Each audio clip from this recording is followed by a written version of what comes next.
يوم الجمعة الجاية مباراة السوبر بين الأهلي والزمالك في السعودية. طبعا يعني إن شاء الله تكون مباراة كويسة وجميلة وكل حاجة. مباراة السوبر بين الأهلي والزمالك، أقسم بالله أقسم بالله كمان مرة أنا راجل أهلاوي وما عنديش مشكلة الأهلي يخسر. أنا بقى كتير حد الزمالك كده، الأهلي يخسر ما عنديش مشكلة خالص، عادي، دي كورة كورة يعني ما فيش حد كده يعني. بس عندي مشكلة كبيرة قوي اللي هي إيه؟ في بتوع الزمالك.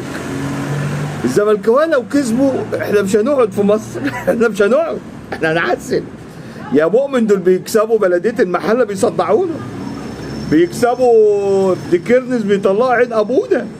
تخيل بقى لو كسبوك في السوبر في يا لهوي يا مراري يا مراري يا مراري عليا الطلاق، هيعزلونا من البلد، هيخلونا نعزل. كل واحد يقول لك بص احنا خدنا منكم السوبر اهو، نهائي في نهائي الكارد اهو، احنا عوضنا نهائي الكارد اهو. مش هنخلص، مش هنخلص من الزيطه، زيطه وزنبليطه ما يعلم بها الا ربنا. يا مراري يا مراري لو الزمالك كسب.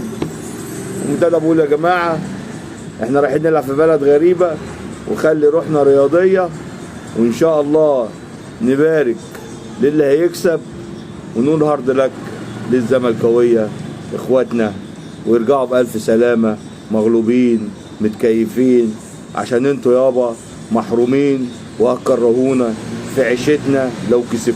لكن احنا اخرها هنفرح يوم وتاني يوم يقول لك ايه؟ الانتر كونتيننتال يا اهلي، الافريقيا يا اهلي، لكن انتوا هيطلع عيد ابوه. بص مش هنخلص مش هنخلص في سواد.